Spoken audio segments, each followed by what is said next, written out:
Hey there, what's up, everybody? It is me, Chris Herman, here for another episode of On Deck. Today, my guest is local comedian Mr. Tony Dark. Holy shit, did we have a lot of fun today.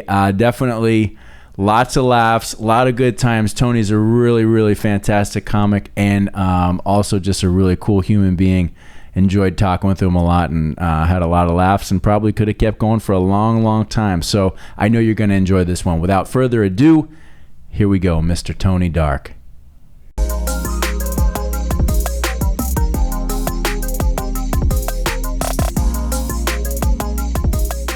All right, here we go. Tony, I've been looking forward to this because I think we're going to have a lot of fun in this conversation. Oh, yeah. So let's start with an appropriate introduction of you, sir.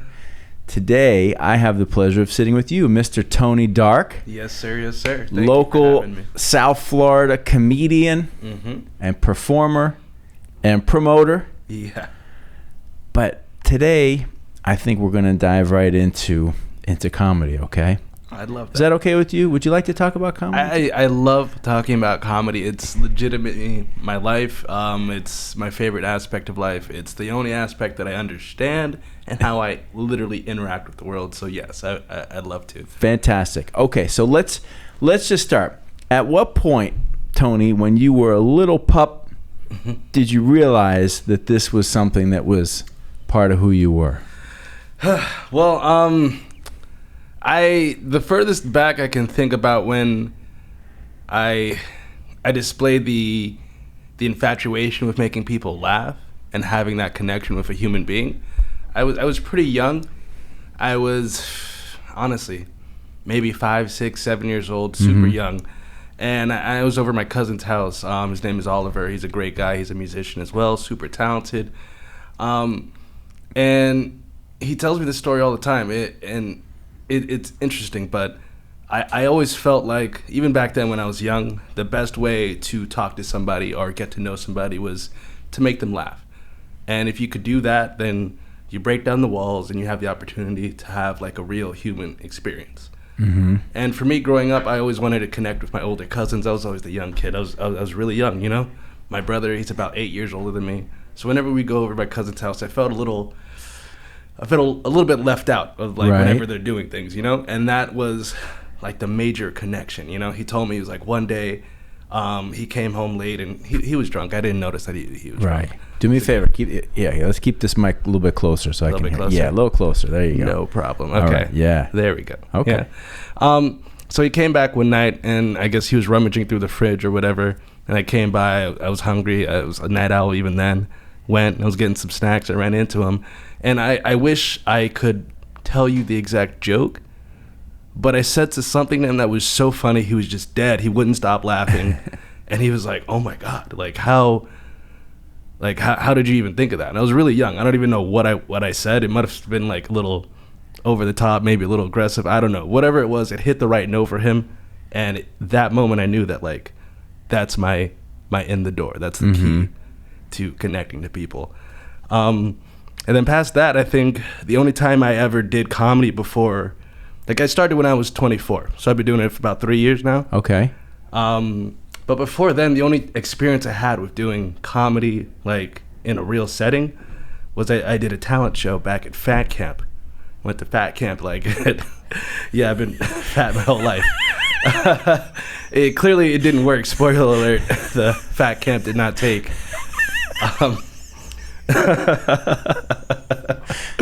But it was great. I had a great experience. It was great. It was like one of those artsy fat camps where like they didn't use the word fat and they taught you about dieting and they did plays and stuff. And then they had a talent show. Right. And again, like my whole life, I've just used comedy as just relief and how to connect to people. So like the whole time, all summer, like I'm doing great. I'm telling jokes, just living the life, you know. And talent show comes, everybody's like, yo, you should sign up, do some comedy, blah, blah, blah. And I'm like, okay, I go for it. And come day of the talent show, I'm sitting in the crowd, I'm hanging out, I'm laughing with everybody. I completely forgot, like a month ago, I signed up for the talent show. Had no idea. They call my name. I'm like, oh, shit. Oh, my God. I signed up. So, like, I go in, I'm flying blind. And I really don't remember the jokes I were telling, but I remember killing, and it was phenomenal. And it was one of the best sets, I think, even now, that I've had in my life. It was just generic. It was improv, just off the cuff. Right. And I don't know why. I did not have an urge to hit back. I didn't have an urge to track back to it again. After Summer died, I went back to school. Things went to normal, and it sort of just trailed off. And then, like, obviously, kind of just want to leave everything at fat camp behind. Yeah, honestly, that's probably a big reason of it, because I was really embarrassed that I went to fat camp. It's like, wait, can I ask you a question? Who makes that decision? To go to fat camp? Yeah. Certainly not me. Mom and dad made that decision? Yeah. Oh, shit. That's like the one thing I would certainly give my dad. He's, we don't have the best relationship, but he was definitely incredibly passionate about making sure he did the things financially that needed to be done. Right, okay. And honestly, it was huge for me. It did a lot. But it was their choice. I mean, I didn't think I needed to go to fat camp. But if I'm honest, like, I probably did need to go to fat camp. I didn't want to, but it was good. And even now, I have a lot of life lessons that I've learned from there about, like, how to avoid just eating things unnecessary. Like, there's this big stigma with, like, if you go to, like, a Publix or something, right? Right. And you're pulling in the parking lot, Publix, they know the game, right? They're freaking jet vacuuming out the fresh scent of that fried chicken they got whipping in the kitchen. Yes. Yeah, dude, it triggers you mentally. So right. Like, every time I go, I make sure I don't do it because I've smelt it. I'm doing it. I'm only eating if I'm actually hungry. Right. And I'm not just falling into the ploy that is the beauty of America, just tricking people to buy things left and right. And it's like, you got to Tony, we got a lot going on here, okay? We got a lot going on. We've got this desire and this recognition that comedy was a way for you to break through, perhaps initially to people who were older than you that maybe you felt a little bit left out, right? Yeah, disconnected. Right? And then there's this whole other thing that we're talking about right now. We're going to set that aside. Put it to the side like this cookie. We're going to leave right that here behind, and let's focus in for now, okay? Unless we really get deep and we just go there. Right? Yeah. But let's talk about, like, so you do your first routine, you do great, you enjoy it, but then you set it aside for a while, right? Yeah, years. But when does it, like, was it always something that even if you weren't being conscious about it, you just knew that this was your way to connect to people? Absolutely. Originally, I had plans of being more just of a writer, writing like TV and movies. I still have a lot of scripts that I've worked on. And I think it was just, I got to a certain point in life where I was really, really just sad. I was really down, and I just felt like I needed to take a moment. Like, I took some time off work, and I really just, like, I centered myself. It sounds like all, like, hippie or whatever, but I really took the time to learn what I wanted from myself. Mm-hmm. And so I did a lot of writing scripts, just studying on, like, how I can make the concept of, like, a story and structure just more fluid and better. And then at a certain point, I was watching my idol since I was a little kid, Dave Chappelle, obviously. And I'm sitting there, I'm watching him, and with my friends, we're all having a great time, and I'm like, man, this is what I love about life. Like, I'm with my friends, we're laughing, we're enjoying, we're in the moment, and like a light bulb, I was like, okay, let's try to give this a shot, Mm-hmm. And I went down to an open mic. This was around the area, Oakland Park, Florida. It was called Shipwreck. It was a kava bar. And, God, it was the worst room to do comedy ever. It's terrible. It's like getting baptized in fire. But, like, I did it, and it was awful. Like, I had a terrible set. Everything I was saying was just terrible. It was so bad. You bombed. I bombed, like, catastrophically. Like, anybody, if they bombed like that, they would never go back. Like, all right, I guess this is not for me. I gave it a shot. Let me go back home, wipe my tears, and, try again tomorrow. But it I don't know, the feeling was still unexplainable. It felt like I was there. Even though I didn't do what I needed to do that night, I knew I was supposed to be there. Right. And I guess that's kind of the origin story in a sense. There's a lot of preludes to it, and the main factor was just finally doing it. That's what I tell anybody, because a lot of people that try to do comedy now, they ask me, like, well, how do I start? How do I get into it? And it's like, it's really the easiest answer. It's just freaking do it. Yeah. Lucas and I were just talking about that in the previous episode, which we recorded about 20 minutes ago. That was like a week ago. Yeah, last week's episode.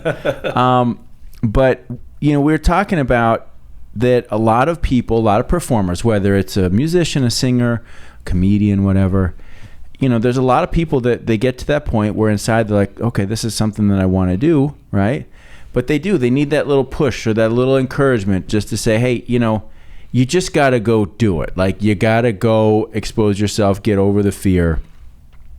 Maybe you suck, maybe you bump, whatever. But once you get that momentum going, right? And if it's really in you, you'll just keep going through it, and you will hone your craft. Absolutely. And the thing with comedy too, it's such a unique art form that, like, you as a comedian, especially when you decide to start and you go on your journey, it's never ending in terms of, like, you grow as an artist, but you're also evolving in front of your audience as well. And it's a unique aspect, like in terms of, like, a musician, right? If you're getting a song together, you've got all the time to be at home, be in a recording studio, whatever, to get the notes right, to get the pitch right, to get the harmony right.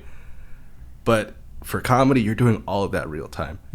You're learning the notes, you're hitting the wrong note, and you're doing it, like, as the show is going on. And it's like, I don't know if there's any other art form exactly like it, but it's probably the most organic form of art that could be. I agree. And, it's very conversational in nature. Like, I think a lot of people would look at it and think, well, it's one way. It's you, the comedian, communicating, right? A lot of reciprocity. You're not getting necessarily, sometimes I'm sure you're getting dialogue back, right? Every once in a while you are. But for the most part, you're getting an energy or a response back that is part of the dialogue that you're having with the crowd.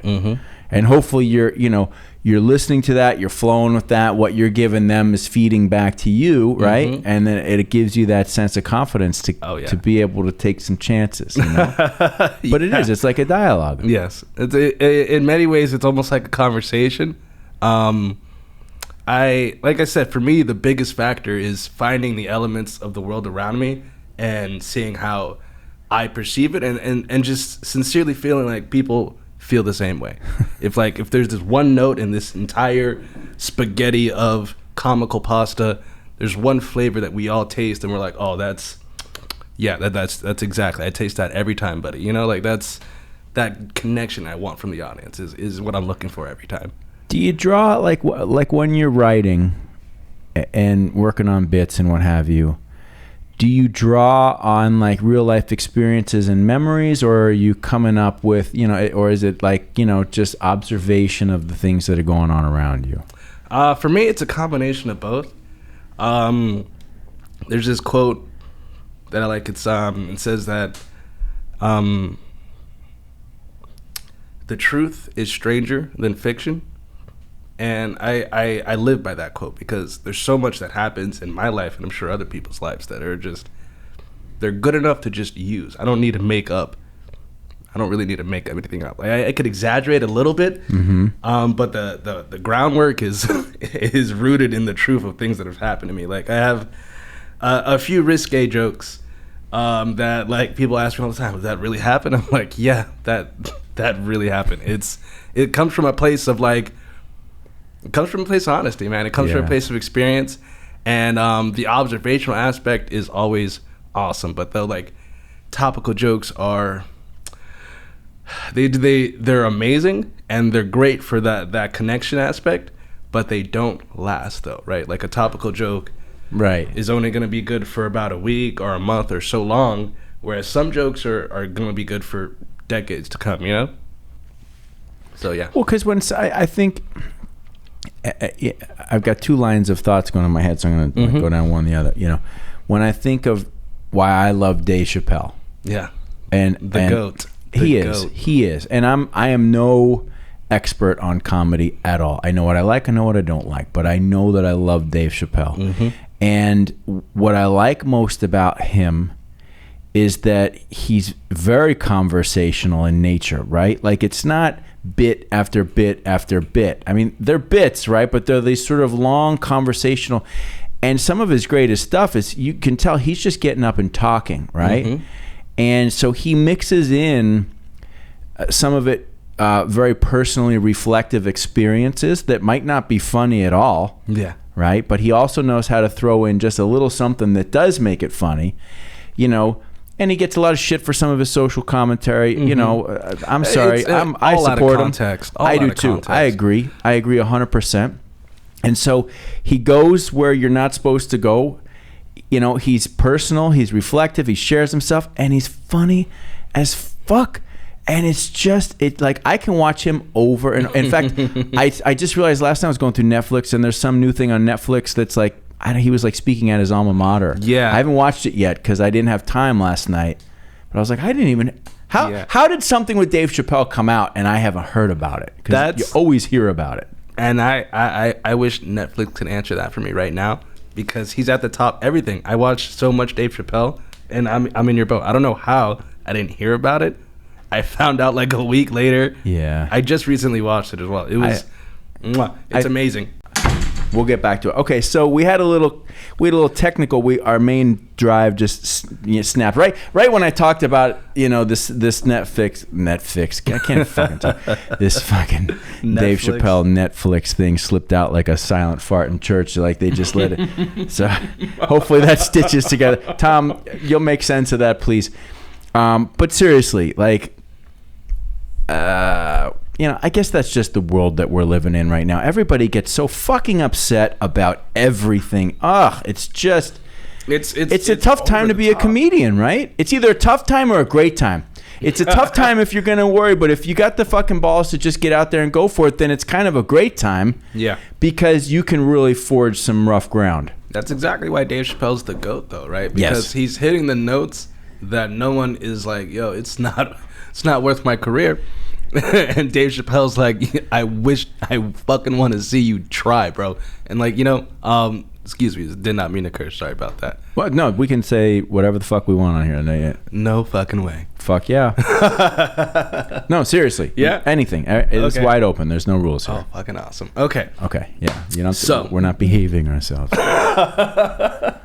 No, so Dave Chappelle, you know, even in that thing, once you get a chance to check it out, he talks about it, he touches it. He's like, I challenge any one of my peers to match the special that he dropped, because it's still the most viewed comedy special in Netflix history. You know what I mean? You know, he's just the best, and I can listen and watch his stuff over and over and over and over and over. Mm-hmm. And it's great, you know, and I mean, like in my mind, like it's like, you know, you got this bit or that bit, but at the end of the day, I think we're on the same page. Yeah, and so to touch on the concept of like doing comedy in this atmosphere, it's like it can be ridiculously over the top. Like I travel, I do comedy, you know, I go out to LA. Do you? New York. Yeah, of course. You have to. You're the real deal, huh? You're like out there, you're doing it?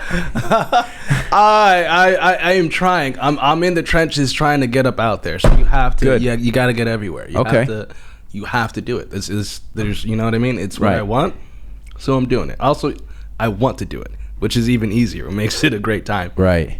But what I've noticed is like when you travel, you get to hear these different echo chambers, right? And obviously, New York, the most liberal of us all.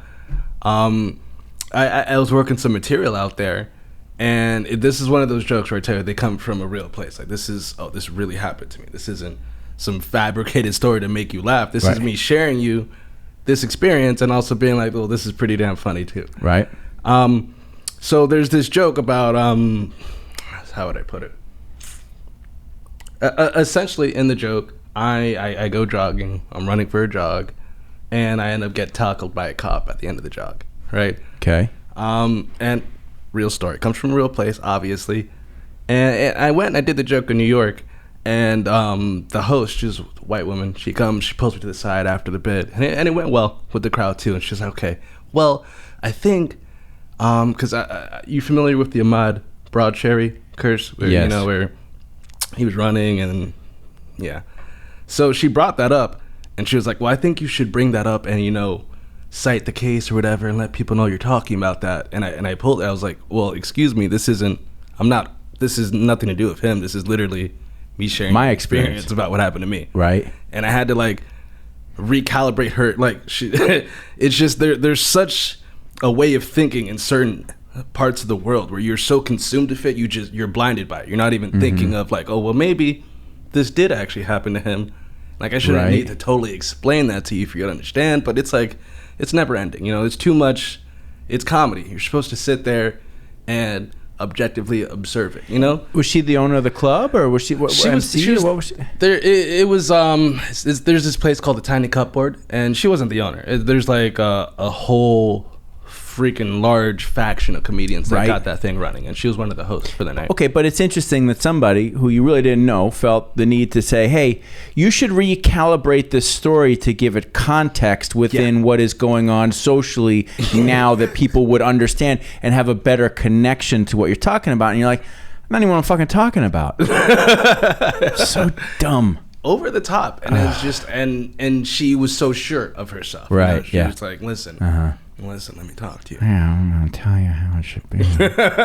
And I'm like, you don't taste the irony here, madam? Yeah, right. You know, you don't see like, and it's always that case too on like the bigger front of it. It's always the people who don't look like you who are doing the most about your shit. And I'm like, dude, I appreciate the support, but this fighting for justice. Oh, everybody wants to be absolved of their own sins and crimes by acting better for other people, right? You know, yes. There's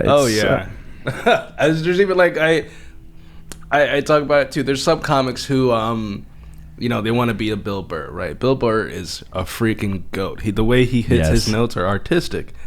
So some people want to try to emulate that and shit on women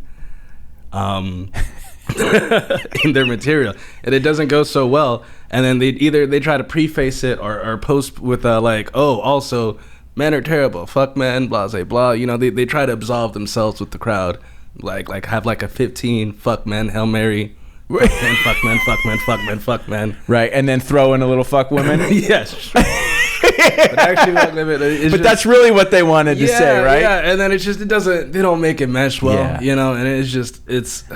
Bill Burr can do it also because that's what he's been doing for so long. Like he's just you know, like what's his right? You know, I get to do it, but you know, it's like, hey, fucking toughest job on the planet. Give me a fucking break. You know, he's just been doing it so long. Yes. That's his thing. And like some people can get all pissed off, but you know, at the end of the day, it's like it's comedy. Exactly. And I hate to say it, but sometimes these observations, which everybody's like, oh, that's so wrong, or that's this or that, sometimes they're just true and funny. Yeah, 100%. 100%. He's got this meme going on right now with you know, I don't know if you follow sports too much. You know about the WNBA, Brittany.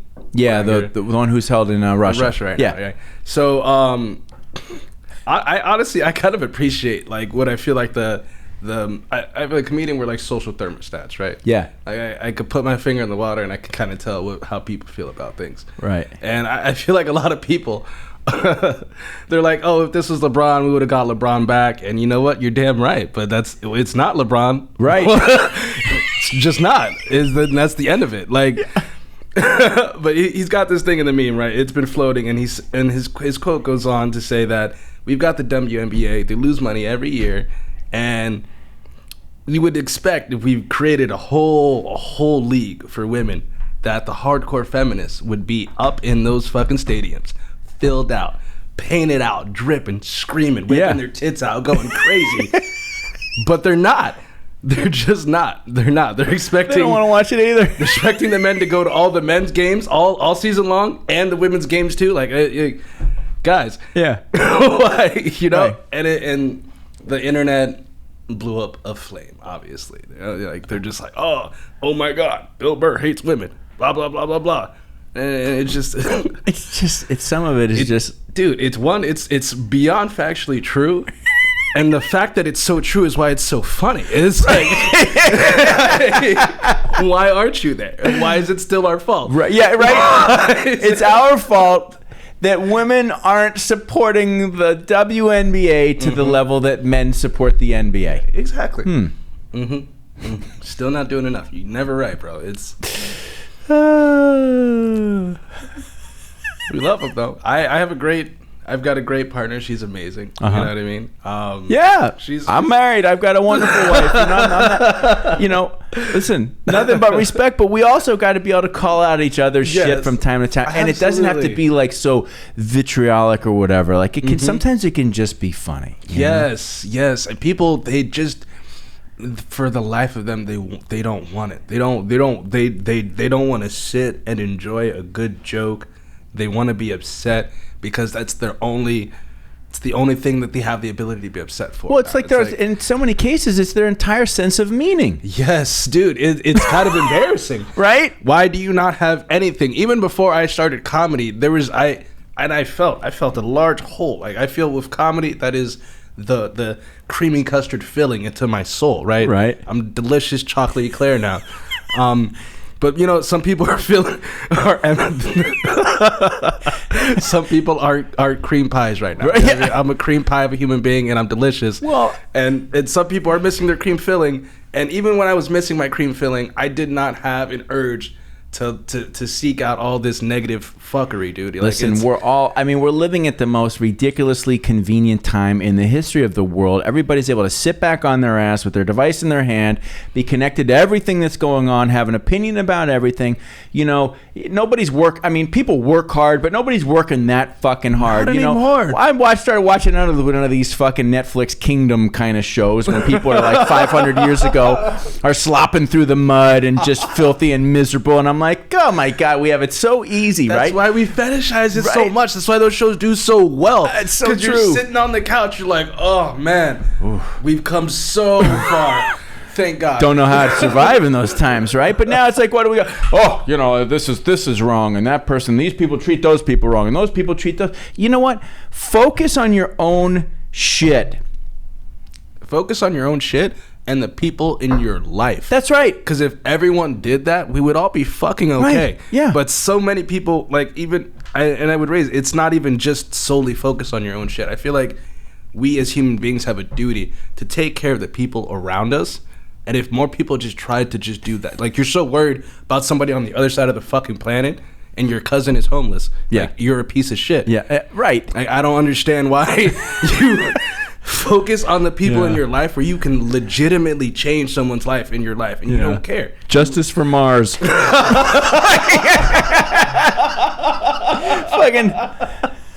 oh my, peace for Pluto. You know what the fuck? And yes, we can multitask. Yes, we can activate and do multiple things at once. It's the whole thing with like, oh, we can't worry about looking at the stars because we got world hunger and stuff. And I'm like, I understand we can multitask, but like sometimes some people can't. Sometimes you should understand and know yourself and be like, you know what?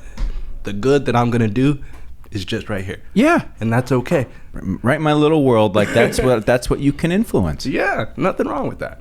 All right, so I 100% agree. All right, so let's shift gears, and this is a setup because as we've been going through this whole conversation, I've been thinking of two particularly very funny experiences in my life that are some of the funniest experiences I've ever had. But I'm flipping it to you as a tee up to be able to flip it back to me. Okay. But alley-oop it? Yeah. So right now, I'm going to pass the ball to you and see if you can remember or identify like one of the legitimately funniest experiences in your life.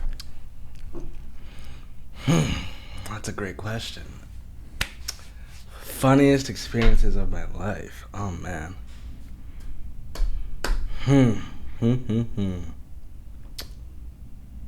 Okay. It happened to me, and I'm great at laughing at myself. So I went bowling. This was like maybe like 5th or 6th grade. And it was like a summer camp trip. Like my school had this whole summer camp thing where all the school friends would go back to this summer camp during like, I don't know, August or July or whatever, for about a couple weeks. And it was good fun because like usually you go all summer, you can't see any of your friends. So it was good to see everybody.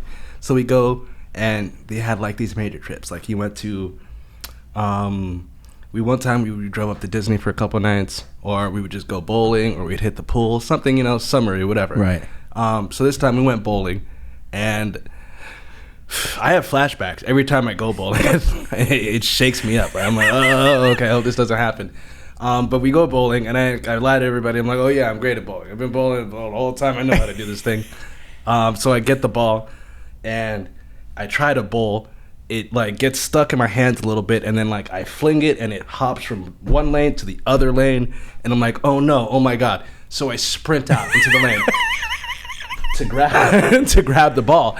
I grab it, and then I don't know if you know how a bowling alley works, how it functions. It's oiled up as fuck. Like I don't know why I never realized the balls just slide because it's slipperier than a motherfucker. So I hop on there. I'm on the wrong lane, somebody else's lane, and I'm literally like the comical like freaking 90s cartoon just slipping out under me. Boom! I fall. The ball falls. I'm on all fours, scrambling, trying to grab it.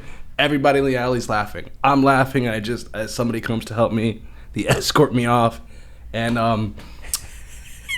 it's a combination of the funniest and most embarrassing time of my life that I could think of. It was funny, traumatic, hilarious, everything, all encompassing. But that's the beauty of it is that like listen, a lot of times funny shit happens, and it happens to you, right? Like and you gotta.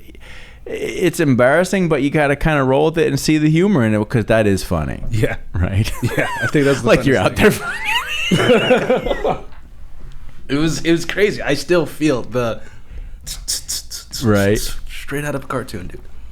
All right. So I asked you that just so I could flip it back to myself because I've been thinking about two things. So today is July 20th. It's my sister's birthday. Becky, happy birthday. Happy birthday, Becky. Yeah, she's 4. Well, I won't say how old you are, but you're old. Not as old as me, but you're fucking old.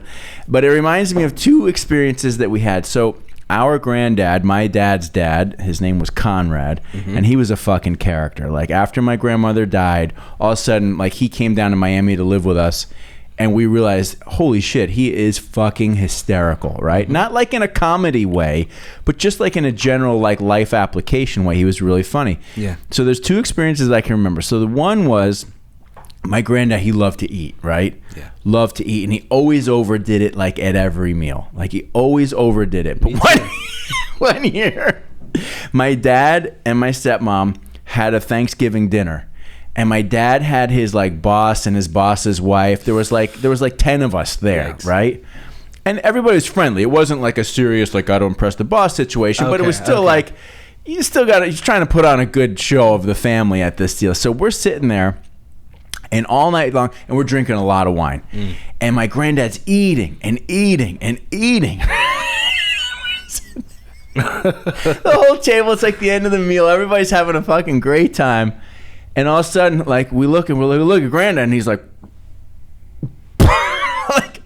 like burping and like kind of wheezing forward. And my stepmom Kathy's like, oh shit, he's gonna blow. She runs to the kitchen and grabs like a pot and just runs in, and all of a sudden he's just like, like not projectile, but like all over himself, like over and over and over in front of everybody. And it's one of those things where everybody was so in fucking shock but like laughing at the same time. And I still like when we're talking about comedy and stuff, all of a sudden like this image pops in my head. I'm like, just some things in life are just so legitimately funny. Throwing up is definitely funny. I that takes me back to high school. And my friend, we were walking through the hallway. We had just eaten lunch, and this girl who had a crush on him at the time too, delicious. So she's sitting down, and we're walking through the hallway, and I don't know, just sporadically, he's like, ugh. He turns, just throws up, and he hits her, throws up all over this girl, and she's like in love with him. Tragic. And that, honestly, that's just one of the funniest times I've seen like throw up happen. Like it's just like sometimes things are so funny. Like the other time I remember with him, and then I'll move off the topic, but I can't help but bring this stuff up. When my granddad was older, he was living down here in Miami. He wanted to take one final trip to Europe. Like he and my grandmother had gone to Europe a few times, so he books this like 2-week tour through Czechoslovakia and Austria and what have you. It was really nice, and my sister and I went. and we went. It was my granddad, and he brought like his niece. And she was old as hell too. Dot. She looked like Count Dracula, man. I mean, she was like from the movie Bram Stoker's Count Dracula. That's kind of what she looked like. And so we would go. I remember 2 stories. Oh, shit. So we would go, and he and I shared a room, and Becky and Aunt Dot shared a room. Right? It's getting hot as fuck in here, isn't it? Oof. So anyway, so one time my granddad and I were sharing a room. And it was like the beds were close together. There was a little sitting area with a TV, and there was the bathroom. And so we were getting ready to go out to dinner. And in the bathroom, there was a speaker in the ceiling connected to the television. Oh, that's interesting. Right? Which was kind of interesting. I've never heard of that before. Yeah, it was weird. That's a classic. So I'm in the shower. And I'm in the shower, and I'm showering. All of a sudden, I'm hearing people fucking. I'm hearing sex. And I'm like, where the fuck is that coming from, right? Oh, so like, no. I stop the shower, I dry off, and sure enough, out of the speaker, it's fucking full on porn coming through. And oh my God, was someone playing a prank on you, or someone just forgot? No. So I'm in the bathroom. I'm like, my granddad is sitting out there at the TV. He's watching fucking dirty movies. So sure enough, I fucking it was a sliding door. I look at him, and he's sitting there just standing. He wasn't even whacking off. Oh no! He was just sitting there, just watching it. Oh my God, that's a different type of man. Just like you don't even. He was 87 or 88. I mean, and he was still checking it out. And I'm in the bathroom, like, what do I do? So now I'm like. Making noise. Coming out! So he still doesn't get the hint, and I slide the door open, and he goes like this, and he grabs the remote control, and he's like, I don't know what the hell's on. I don't know what's wrong with this damn TV. Exactly, man. Holy shit. So that's funny. like I find it hard to conceptualize watching porn without whacking up, like it's like sipping wine and then spitting it back out. I mean, like, are you that cultured that you're like, you know what? I'll just. I had a guy I worked for, and he'd be like, Chris, it's like jerking off with your thumb over the hole. Feels good, but you ain't getting anywhere.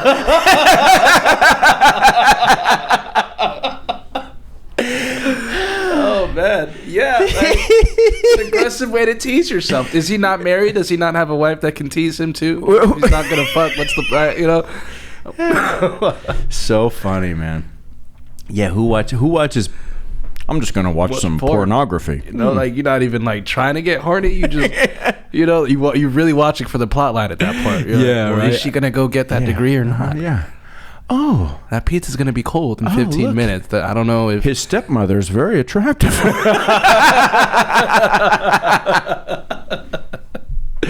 Oh shit, dude! So funny, man. So funny. God, it's fucking roasting in here. Yes. I'm dying. Are you dying over there? It's quite hot. All right, well, we're gonna push through though, Tony. We're gonna push through because I like a good hot box. I am very 420 friendly. I feel like I get my best material is when I wake up. You know what I'm saying? I drink some water. I smoke. Oh yeah. And then that first 15 minutes of the morning is wake and bake. Wake and bake. That's where the magic happens. That's Holy where smokes. The best jokes come from. That's where the jokes that stick. That's where they fucking shop off. That's in the morning. In the morning. In the morning or in the shower. I'm more productive in the morning too, but it's with coffee. I mean, it's a different thing. It's not quite as exciting. Yeah, I think with weed, everyone's brain chemistry is a little different. Honestly, everyone's unique. Even with like dietary things, like things you eat, it really matters about who you are uniquely. I wish it worked for me. Yeah, paranoia. It's not for everybody. Dude, it's tragic. It's tragic. For me, it's like as advertised, helps me sleep, gets rid of the anxiety. Everything, you're like, oh, I'm like, check. This is great. This shit is amazing. Oh, good for you. That's great. Yeah. right, so speaking of hot boxes and what have you, like let's talk about being on the road and being in some of these fucking little, you know, I can only imagine some of them are either shitholes or just little dark rooms or whatever, like going on and performing. I was just in New York like a month ago, and I had a couple book gigs that I did, which are dope. Like when I first started doing comedy, I could only hit like the open mics like in somebody's basement, right? And you had to pay like $15 to get in, just right? To fucking perform to other comedians. But that's the game. You gotta fucking do whatever it takes, man. But I still do hit those rooms regardless, because that's where the goodness happens. If you could make a room full of comedians laugh, you're fucking golden. Right. Because they don't want to laugh at your shit. Right. They want you to laugh at their shit. That's the only reason they're there. They're not even there to listen. None of that, dude. So if you're real, like, those kind of rooms are very rough. But in New York, it's all over the place. There's rooftop shows, which are freaking awesome. I like that aspect, unless it's like an afternoon show. I don't know. A fucking Heineken commercial or something up there, right? Oh, like, yeah. No, they're good vibes. Like the rooftop shows are the best. Like restaurant bar shows are nice. If you get into a comedy club, that's fucking lit. But I honestly, there's something. It's close to my heart. I do like those dingy rooms. You know what I mean? I like the dive bar rooms. I like the in someone's basement down in like fucking Bed-Stuy. I think that's where it was. Bed-Stuy. Bedford-Stuyvesant. Yeah. Okay. Yeah. Good vibes out there. Nice. Energy is immaculate. The artistry is impressive, because when you find like a really good comic out there, they're performing at a different level. You know, it's beautiful to see the hierarchy of where a human being can take the art of comedy and just elevate it. It's impressive. Like I've been watching a lot of MasterChef. Have you seen MasterChef with Gordon Ramsay? Yeah. And they take all these amateur cooks and they bring them in and they're like, well, I'm going to need you to fucking elevate your game. Take this potato and steak and elevate this shit. Right. And over the course of time, they learn the structure, and it's crazy, dude. They take potatoes and steak and they make that shit look like art. Yeah. And it's, it's, I don't know, man. I love to watch the progression of things. I love to watch the growth. I love to see things grow and expand. You know, if I think about music the same way, like all the, punk rock and hardcore bands that I used to love in high school, going into New York City and going to these shithole clubs, like little shit, stinky fucking horrible places. Yeah. And that was the best, right? Like everybody's packed in, and those are the places and I never did play them, but those are the places, if you were a musician, you wanted to play, because that's where you really, like, your metal was tested, right? You know, because you're like, it's a real intimate thing, and you're either creating the right energy and getting it back, or you're not, and you're gonna know, like, immediately. You're not going into like the lion's den to be like, excuse me. You're going, you got to go in there with all your game. Yeah. And it's a great way to get better. Absolutely. I love getting graded by the crowd. It's like working on commission. It could be rough unless you're pretty damn good at the job. Yeah, right. So it's fun. I love it. It's the most sincere way to know, like, if you're doing good or not, bro. You go on stage and they will let you know whether or not you should keep doing this shit. What does it feel like? Like, how do you nurse yourself a little bit when you bomb? Like you just if you have an off night, like what does that feel like? Man, that's a great question. It is. Bombing is probably the worst part of doing comedy, right? It's what's going to separate you from knowing that this is what you want to do with your life or not. Because when you bomb like that, you really start questioning shit. You question everything. Like, is this the right job for me? Right. Like, and it's honestly, it's just perfect. Because if you bomb and you hate it, then you don't want to do comedy. But if you bomb and you love, like, okay, well, I learned that this joke is either used here, not ever, or like I gotta fix something. And I love looking at how I can get down to the mechanics of what went wrong. So bombing, I try to think of it like as a learning experience. Like how do I avoid that? What did I do wrong? What went wrong? How do I make this into something special again? And bombing will make it feel like it's not special anymore. It'll make it feel like, oh, like what the fuck am I doing here? But it's just staying true to it, and honestly going back to the heart of it, the mechanics, the timing, the cadence. Yeah, it's like you've got to bomb, you've got to go through that, right? Yeah. And then bring yourself back to life, learn from it, and then go forward, right? Like it's a necessary. Failure is such a huge part of success. Oh yeah, have to. Yeah, it's impossible to be a good comedian without bombing, and the only way to go through it is really just to go through it. Just like don't let it beat you. That's all it is. It's a perfect analogy for life, really. Even I played a lot of sports growing up too. Played football. Mm-hmm. And I think that's maybe something that sat with me too. You know, coaches are really hard about like you're gonna get knocked the fuck out. You're gonna get your shit wrecked some days. But what do? You're gonna get back up, or you're gonna stay on the ground. You know, and it almost seems oversimplified, right? But I kind of like it like that. You know, I got knocked down. I'm either gonna lay there or get back up and get faster and stronger. Come back next week for game time and do it again. Right. You know? Can I tell you the joke that I tell my wife that bombs every time I tell her? And then you can tell me if it sucks. Hell yeah. And then I usually hate doing jokes outside of the atmosphere of comedy because it's super. There's a psychological aspect behind comedy as well. But I'll give you one too. All right, here. Okay, good. All right, yeah, because I know like telling jokes isn't really comedy. But here's a joke that I've told my wife on multiple occasions. It bombs every time, and I laugh. So there's this woman. And she lives in Europe somewhere, and you know she's gotten a little bit older. She's like late 30s, early 40s, and you know, I mean, for whatever reason, she just, you know, no men have. You know, it just hasn't happened, right? So she decides that she is going to become a nun, and there is a local convent and monastery in combination that she goes to. But at this place, you know, part of the process is that you have to take a 5-year vow of silence in order to become a nun. So she decides, you know what? Listen, I'm done with the real world. This sounds wonderful to me.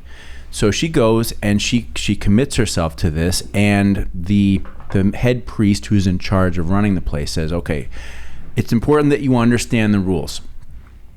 You have to take this vow of silence, but once a year we will get back together, and you are allowed like one sentence, and then you have to do your next year. Damn. Right? That'd be terrible if that was real. Okay. So she goes, she gets it, and she gets into life there. So the first year passes, and when she goes to her meeting, priest says, you know, Sister Mary, do you have anything to say after your first year? And she says, yes, the bed is hard. And he goes, okay, well, we'll get you a softer bed. Thank you. Okay, that's it. So she leaves, and she lives her next year. And after the end of year 2, she comes back, and he goes, Sister Mary, it's been 2 years now. After the last year, do you have anything that you'd like to say? And she says, yes, the soup is cold. And he goes, okay. Well, we'll make sure that you have hotter soup from this point forward. Okay. So now she's moving into year 3. And at the end of year 3, she comes back. And Father says to her, Sister Mary, you just completed your 3rd year. Do you have anything that you'd like to say? And she goes, I quit. And he goes, thank God you've done nothing but fucking bitch since you got here.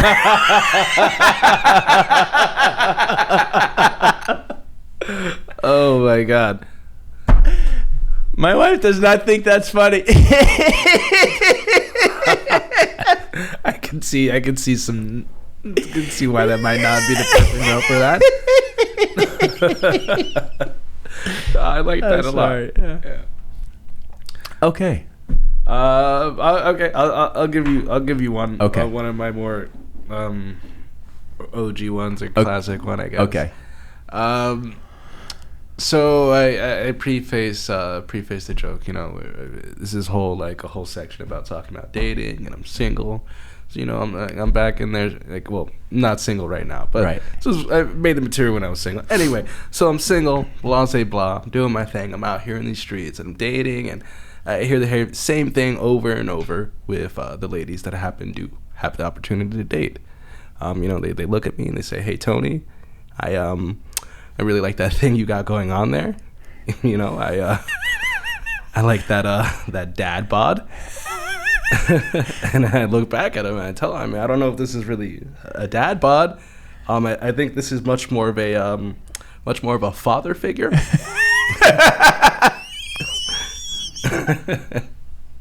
I tend to like women with daddy issues. That's that. More like a father figure. Okay, I like that. All right, I'm gonna throw one more at you. I'm sorry, I hate to do this, right? Okay, this one's a little bit longer. I have two jokes. This is the second one. All right. So, and they're always religious themed. I don't know what it is. I think I went to Catholic. Oh, I went to Catholic high school. Maybe I'll hit you with one religious joke. Okay. It's very. Remember, my name is Tony Dark. So this one it'll be a little dark. But good. We'll go for it. All right. Well, let's go. We'll trade another round here. The exchange. And then we'll probably take a little pause until we do the next episode. All right. So Tony. So here we go. So there's a man, and his good friend is a monk at the local monastery, right? And or a priest. And so anyway, the priest and his friend go out fishing on the lake on the property of the monastery.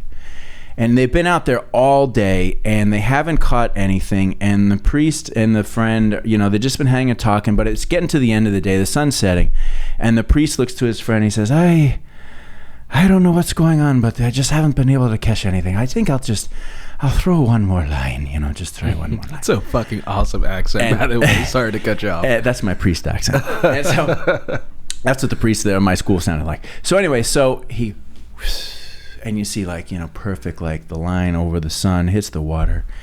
And boom, he gets a bite, right? So he reels it in. And when he gets it close to the boat, he reaches over, grabs the fish, and throws it in his friend. He goes, "Hey, Tony, that's a big son of a bitch right there." Tony goes, "Father, what's with the language?" He goes, "Hey, Tony, I tell you, this is a son of a bitch fish." His friend Tony goes, "Okay, all right, whatever you say." So they row the boat in, they part ways, and Father takes the fish up to the monastery, and he walks into the kitchen, and he gives it to the nuns. He says, "Nuns, I caught this son of a bitch, and I want you to clean it." And of course their reactions are saying, "Hey, Father, what's with the language? I assure you, sisters, this is a son of a bitch fish." So the sisters, okay, so they clean the fish, they take it to the other side of the kitchen, they bring it to the monks, and they say, "Monks, Father caught this son of a bitch, and you need to cook it." And the monks go, "Sisters, what's with the language? We assure you, Father caught the fish. He told us it's a son of a bitch fish." Okay. Oh my God. So that night, they're in the great dining hall. Huge banquet table, like old medieval times almost, right? There's 20 people on either side, and the guest of honor is the Pope. And so dinner's course after course is served. Finally, the fish is served. They eat the fish. Everybody's sort of waiting with bated breath to hear what the Pope is going to say. And the Pope, he finally stops, and everybody gets quiet. He goes, "I've got to tell you, this is the best fish I've ever had."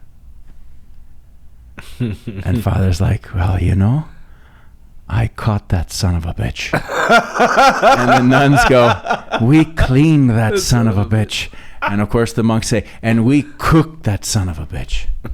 The whole rest of the room goes silent, and everybody's wondering, "Oh shit." And the Pope sits there, and he kind of leans forward, and he looks at everybody. He goes,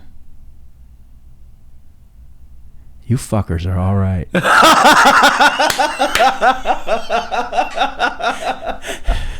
Hell yeah. Hell yeah. Oh yeah, baby. That was fun. All right, there we go. Yeah, that's a good one, right? Those are my two. That's my two. I've told them 100,000 times. Your storytelling is fucking phenomenal. I can tell. No, seriously. That was yeah. You should go ahead and try to perform that at one of our open mics. Okay, that's really well shot.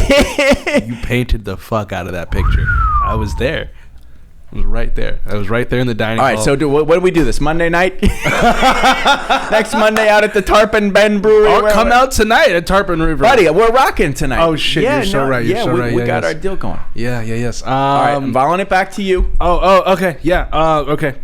All right, a little dark. Don't forget. Yeah, let's go. You ever try to go on a diet? Been on a diet? Yes. Go on a diet. Yes. So what's like the first thing you try to do when you go on that diet, like in your house? Oh, you got to get rid of anything that you got to get rid of anything that is not conducive to you eating healthy. Exactly. You get rid of it instantly. Right. So for me, it raises the question. Imperatively raises the question. Why are priests still allowed to have altar boys? You know what I mean? Like, just why don't we remove the temptation? Yeah, right. Well, everybody likes to have a little sin just real close, right? Yeah. Oh God, yeah. That's well, that's a whole other conversation. That's a whole other conversation. We need not touch that. Right? I don't need the Vatican on my ass. Yeah, no. Well, trying to make it somewhere. Well, yeah, awkward pause. That's the way I do. I do the kind of jokes that put pause in your life. You're like, wait a second. Why don't we just get rid of the altar boys? I don't even know if they still have them. I mean, it is a weird thing. I was never an altar boy, but I remember. Weird situation. Yeah. No, I'm pretty sure they're still there. But I'm not saying every altar boy is in danger. Ding, ling, ling, ling. No, I remember. I mean, I can see the whole routine. Yeah. I went to Catholic church and Catholic high school and all that stuff. Yeah. Yeah. Irish priests. Yeah, that accent was infallible. They had across the street. They lived in a building. It was called the rectory. That's where the priests lived. The rectory. Strange, right? That's a very not weird, okay word for them. The rectory. The rectory. Yeah, and take care of all of your rectums right here. Just bring. Let me just take a look and. And I found one night, and I'd heard rumors of this, but it's fucked up. I was on a ski team, and there was this girl on the ski team. She was cute, and so we came back, and after ski practice, we got the van, and we ended up down in the basement of the rectory making out and all that stuff. It was fucking great, good high school shit. Yeah. But their basement was literally stacked with fucking cases of Guinness and whiskey. That's gangsta as fuck. I mean, I'm not talking 4 cases. I'm talking 8 stacks, 6 feet high Guinness. Beer pong table. No, it was just dark down in the corner. Man. That's all they did is they came back across the street, and I guess they just fucking drank and then just got up the next day to educate us and teach us on the goodness of the Lord. Yeah, I mean, that makes sense. I would need a whole lot of alcohol if I was going to be a teacher. I am so bad at instructing. Those who teach and those who do. I feel like that's so sincerely in my heart because I can't teach for shit. Can't. I have a hard time explaining what it is that I do to people. I'm like, well, you just watch and figure it out. That's what I did. Yeah. Well, you have developed your craft. You're a funny man. No, thank you. You're a good spirit. I've enjoyed spending this time with you. It's been a great time. And if I didn't have some calls I had to make, we'd just keep going here. Oh, no problem. Yeah. Also, should we give Funky Buddha a shout out? Is that a thing? Oh, look at that. Yes. That product placement. I didn't even recognize, but yes, let's give the Funky Buddha a shout out. They gave us a real nice supply here of beers and seltzers. You've got an interesting combination of seltzer and chocolate chip cookie. Yeah. That's got to be going well. Oh, yeah. This is like an analogy for Lucas and I's partnership. He's the seltzer and I'm the delicious chocolate cookie. You get that? Oh, I can see him in the refrigerator right now. He's rooting around. I was digging in that fridge. I was like, "There's no way he's gonna stop the podcast, walk out. Like, what the fuck are you doing in my fridge, bro?" No. Mi casa es su casa. Oh, muchas gracias, mi amigo. All right, Tony Dark. It's been great getting to know you and spend this time together. I've enjoyed it tremendously. Fabulous. For our many hundreds of thousands, if not millions and billions of viewers worldwide. Trillions, yes, all the way through the galaxy and the universe. How can everybody find you to learn more about you and, more importantly, to be able to attend any upcoming performances you might have? You can hit me up on the Instagrams. That's the biggest tool for me right now at the moment. You could always email as well, but all that information is on my Instagram. So you could follow me at Mr.TonyDark_. Mr. Dot. Mr. Dot. Don't forget the dot. Like Right. you know, MR dot Dot. TonyDark_. Gotcha. Yeah. Who are these other Mr. Tony Darks wandering around So the world? I'm actually in the process of getting Tony Dark trademarked. Right. I hope he doesn't see this. There's another guy named Tony Dark. He's a musician. Oh, fuck him. And on some weird sick shit, I keep close tabs on his progress as a musician because I'm secretly worried he's gonna blow up. And I'm like, dude, wait, me first, you asshole! Right. Don't you dare! Yeah, don't. So we're gonna trademark. All right, yeah. We're good. Okay. Tony Dark. We want Mr. Tony Dark _. Yeah. Okay. I'm the only Tony Dark comedy though, so I'm the only Tony Dark who's doing comedy. Yeah. So This other guy, it's like, no. I don't know. Fuck that guy. He's going to become an accountant next week. I once hope he hears so. this. I He's gonna- pray on his downfall every day. You have Yeah. no idea. That's positive. Let me know how that works out for you, okay? Will do. All right, Tony, great spending time with you, Yes. man. Until next time, we'll do this again.